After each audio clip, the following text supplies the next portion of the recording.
pessoal, tudo bem com vocês? A partir de agora começa o programa Play no Enem, em parceria com o Claretiano Rede de Educação. Um programa feito especialmente para quem quer se preparar para as provas do Enem e ingressar em uma universidade. Aqui, além das aulas que são ministradas pelos professores do Claretiano Colégio, você fica por dentro das informações sobre o Enem. E você, que ainda não se decidiu qual curso escolher, fique ligado na dica de hoje.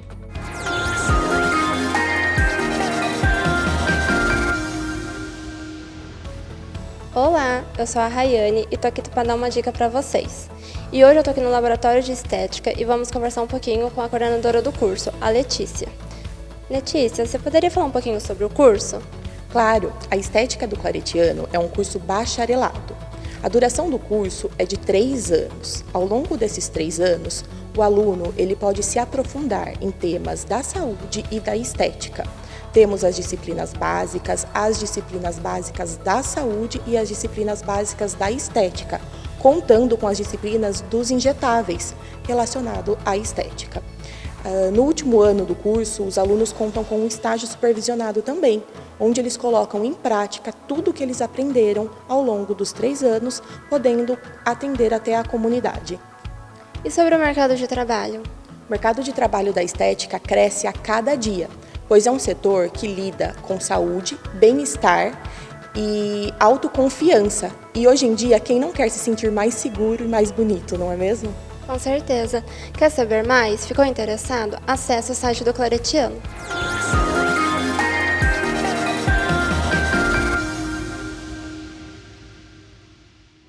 Ficou interessado? Então partiu estudar!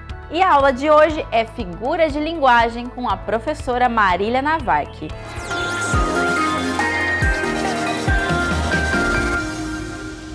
Olá pessoal, eu sou a professora Marília e hoje estamos aqui no Play no Enem para falar de figuras de linguagem. As figuras de linguagem, elas são o quê? Então, elas são recursos que trazem um brilho e um potencial diferente a como a nossa mensagem chega até as pessoas. Então nós vamos passar por algumas das figuras, temos muitas, tem figura de estilo, figura estilística, tá? E nós vamos começar aqui por algumas figuras de oposição. A antítese, então, aqui é a primeira delas, que é o confronto de ideias que não são simultâneas. Aqui nesse exemplo, por fora Bela Viola, por dentro Pão Bolorento. Então percebam que há esse contraste de ideia nas palavras e que isso pode acontecer sim, né? Mas não ao mesmo tempo. Então é algo possível. Então a antítese ela é caracterizada como uma figura de linguagem que aproxima esses termos contrários de uma maneira não simultânea. Então aqui, sabe Adão, tudo precisa de um contraponto. Para existir o positivo, tem de haver um negativo.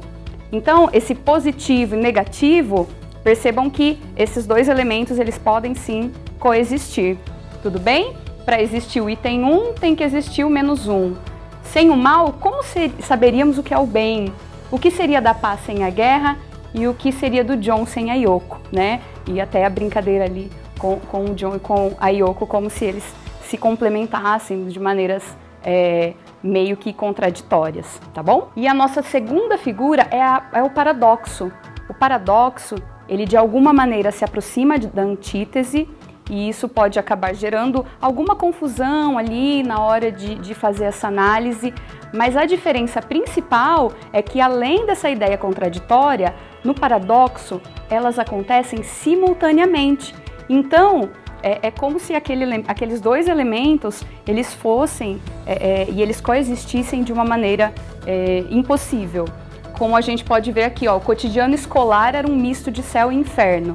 Então, dando essa ideia das dificuldades e das vantagens, né, da escola. E a gente tem um exemplo aqui de um soneto que todos vocês já conhecem e já viram em algum momento aí na trajetória escolar, que é o poema do Camões, né? Amor é fogo que arde sem se ver, é ferida que dói e não se sente, é um contentamento descontente, é dor que desatina sem doer.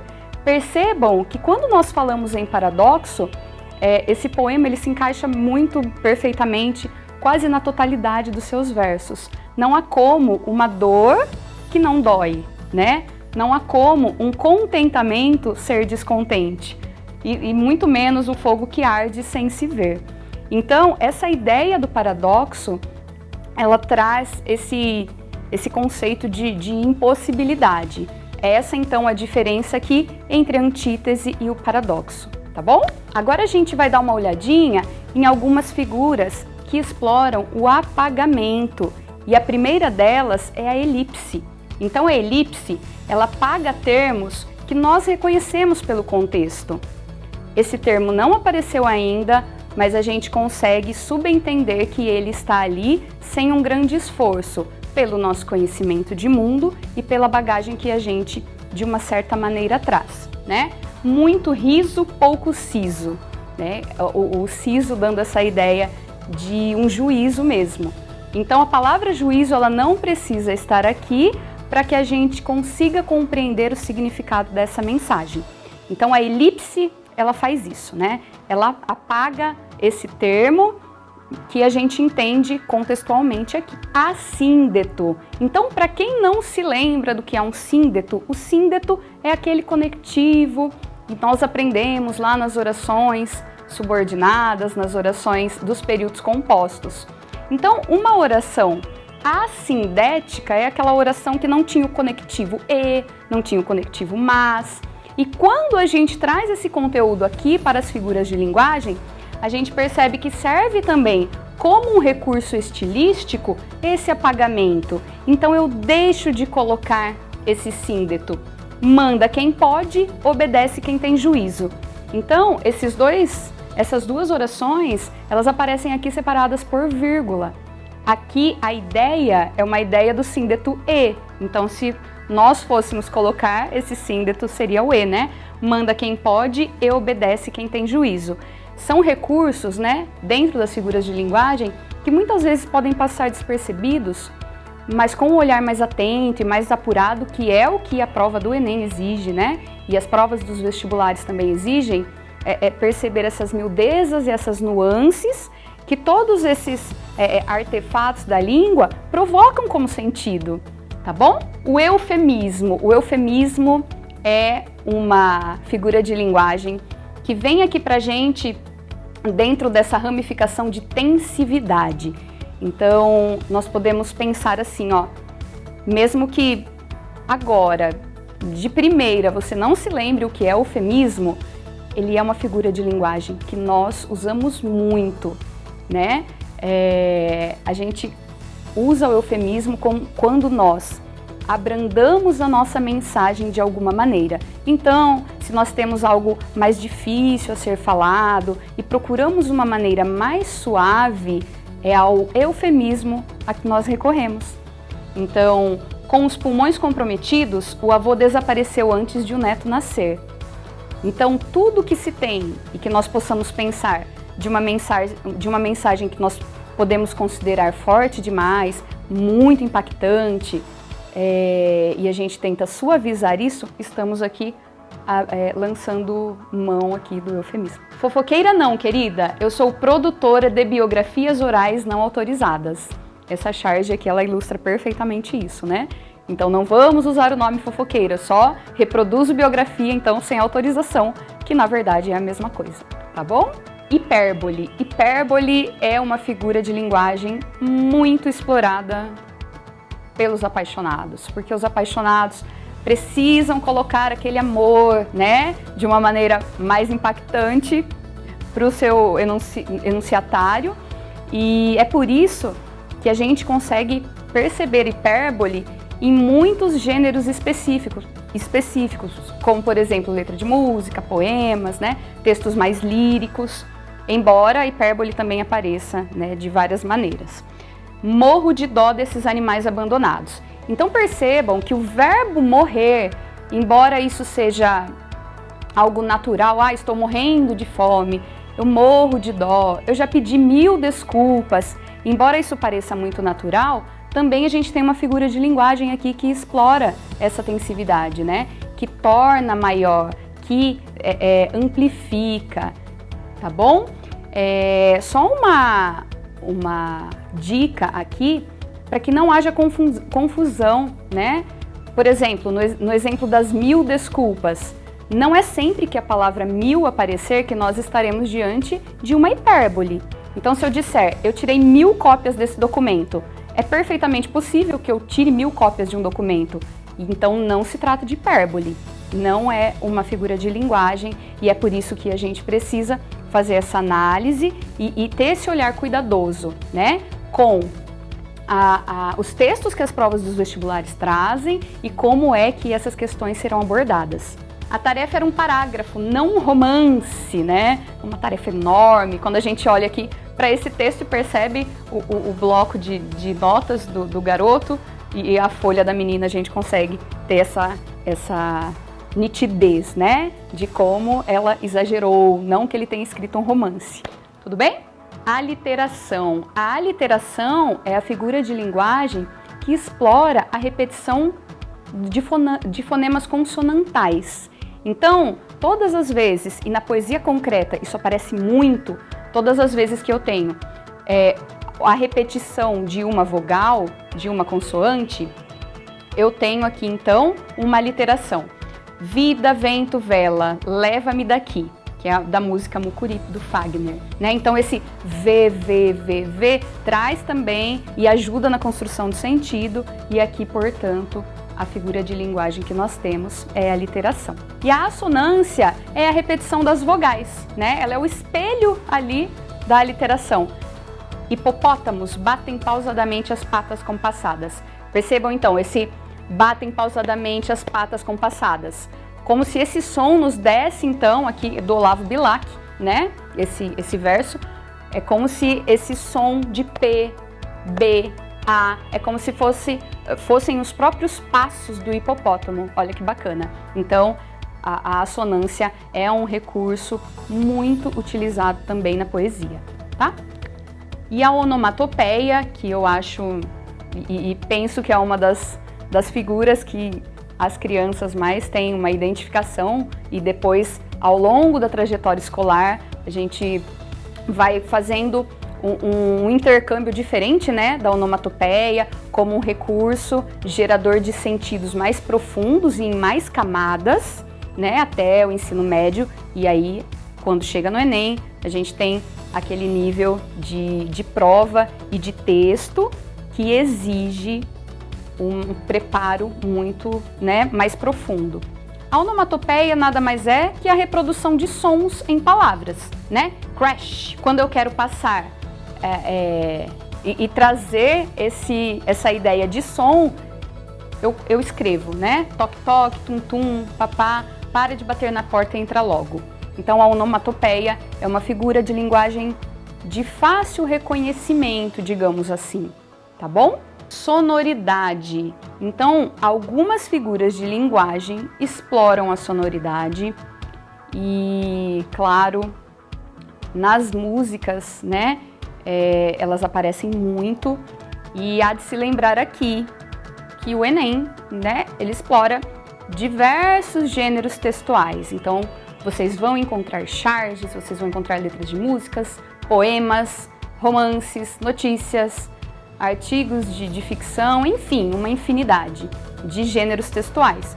E é importante que se saiba fazer o reconhecimento desses gêneros e o reconhecimento fundamentalmente de como as figuras de linguagem se articulam na construção desses sentidos, né? As figuras de linguagem, elas estão nos vestibulares, elas estão na prova do Enem, elas estão no ar que a gente respira, né? A todo tempo aí, a gente esbarra nesse tema e de uma maneira muito bacana, porque o brilhantismo e os múltiplos sentidos que as figuras de linguagem são capazes de dar a um texto são, né, imensos. A paronomásia, e tem um exemplo muito famoso aqui de uma música do Chico Buarque, ela acontece quando o som das palavras ele sugere outros significados. Então, quando a gente vê aqui, Pai, afasta de mim este cálice, né? Então, o cálice, que a gente imagina que é o recipiente para colocar, né, o vinho o cálice acaba dando essa ideia pra gente do verbo calar, né? Afasta de mim esse cálice. Então, isso tem um nome, paronomásia, que é um nome diferente, mas que é muito explorado, tá bom? E o pleonasmo, que é quando eu repito informações já contidas no enunciado. E aí, a gente tem aqui, viver a vida, essa é a lei maior. Gostaria de chamar a atenção aqui para que nós não confundamos o pleonasmo vicioso do pleonasmo virtuoso. Então, a gente vai entender o pleonasmo vicioso como um desvio de linguagem, né? Subir para cima, descer para baixo, todos os países do mundo. Nós não estamos falando deste pleonasmo vicioso, estamos falando do pleonasmo virtuoso, que é quando a minha repetição é propositalmente com a finalidade de enriquecer ali a minha mensagem, né? Então, viver a vida, quando nós olhamos para o verbo, né, viver, essa é a lei maior, ok, já seria uma mensagem, né, que chegaria com eficácia aos interlocutores. Viver a vida, então percebam, né, que o intuito aqui é fazer essa exploração do recurso de sentido. Quando hoje acordei, ainda fazia escuro, embora a manhã já estivesse avançada. Chovia. Chovia uma triste chuva de resignação. Então, chovia uma triste chuva. Se chovia, a gente vai entender aqui que chovia chuva. Então, a gente tem, né, aqui no poema do Manuel Bandeira, a exploração desse recurso também, tá bom? E a metáfora, né, não menos importante, mesmo que ela só esteja aparecendo agora, muito pelo contrário, a metáfora é uma figura de linguagem que no nosso dia a dia, né, nós usamos bastante. Às vezes nós temos mensagens e nós gostaríamos que chegassem de uma maneira mais abrilhantada e com um valor diferente. Então a gente usa a metáfora. Recife, a Veneza brasileira. E quando nós pensamos em metáfora, nós vamos pensar em uma palavra que, por conta de alguma similaridade com outra, nós utilizamos, né? Então aqui, sistema penitenciário brasileiro. Sistema penitenciário brasileiro. E aí, quando a gente olha para essa imagem, né?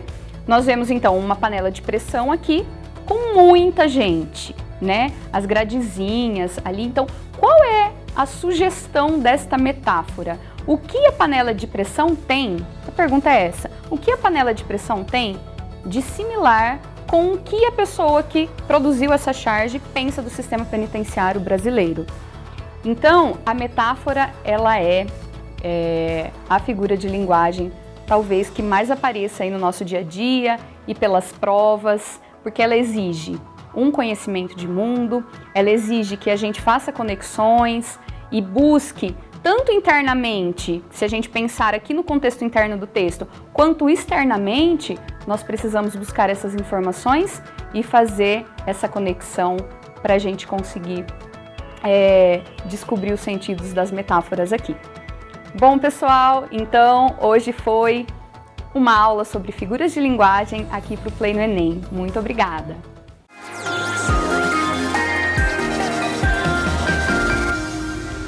E a dica de hoje é: ter persistência, dedicação e esforço vão te ajudar a vencer a preguiça.